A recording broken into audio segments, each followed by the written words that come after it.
آج ہر طرح وفاقی دارالحکومت اسلام آباد اور مجموعہ شہر راولپنڈی میں اسکول کی ہر طرح سے آرٹیکل کٹی ہوئی ہے اور انتظامیہ جو ہے وہ فورس پر موجود ہے اور خاص کر خان بینٹ اور اجڑ بازی کے حوالے سے باقاعدہ طور پر انتظامات کیے گئے تھے اور خصوصی اقدامات کے حوالے سے جو ہے انتظامیہ موجود ہے جیسا ڈی ایس پی خرم مجید صاحب جو ہے وہ موجود ہے کیونکہ اس وقت یہ سپرمین کر رہے ہیں بڑی روڈ کی اور بڑی روڈ کے حوالے سے یہ بہت بڑی روڈ پہ موجود ہے اور باقاعدہ طور پر اپنے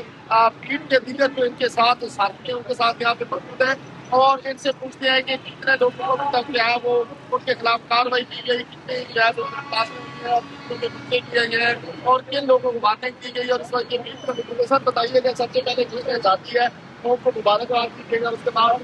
اقدامات کے حوالے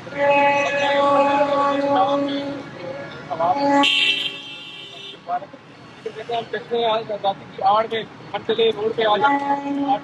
لے کے بس میں کرتے ہیں ایک تو وہ اپنی جان خطرے میں ڈالتے ہیں اور آدھے تم سے آ رہا ہوتا ہے یا روڈ کراس کر رہا ہوتا ہے گاڑی والا سب بتائیے گا کہ ابھی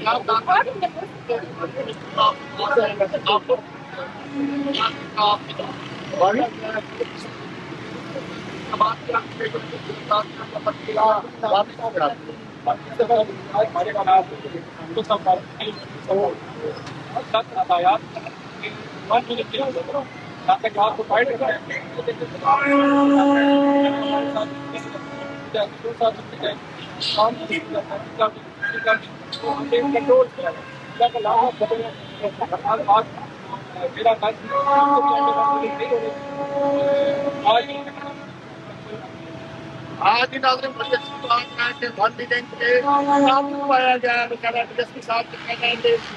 جو 14 رات اس کو اس میں کنٹرول رکھا اور ون میٹنگ دنوں میں تھی اور ابھی تک کی صورت حال دیکھتے ہیں اور مزید اگر بات کی جائے آپ دیکھ سکتے ہیں بینک سے آپ کی مدد جو ہے سرکار دے رہے ہیں اس کے ساتھ اگر صحیح بات کا ہوگا پنجاب پولیس کے نوجوان ہیں وہ اپنی ڈیوٹی پر موجود ہیں اور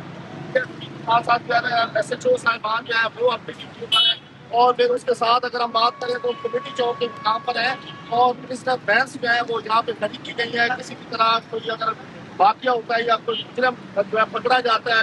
خلاف ورزی کرتے تو گرفتار بھی کی جا سکتی ہے ہم دیکھ رہے ہیں ہم بھی دیکھ رہے ہیں اور اقدامات کیے جا رہے ہیں باقی کرنے ہیں پوری پاکستانی قوم سے ہم یہ ریکویسٹ کریں گے کہ اپنی فیملی کے اپنے بچوں پہ نظر رکھیں آزادی ضرور بنائیں لیکن کفایت ملیں گے اور اگڑ بازی سے جو ہے پرہیز کروائیں کئی وجہ اگر وہ خدا نہ خاصہ کوئی حادثہ ہوگا تو آپ کی خوشیاں جو ہے وہ غم میں بدل سکتی ہے احتیاط ضروری ہے احتیاط کیجیے اداروں کا ساتھ دیجیے اور اپنے بچوں کی زندگی محفوظ کیجیے اجازت دیجیے پھر ملاقات ہوگی اللہ حافظ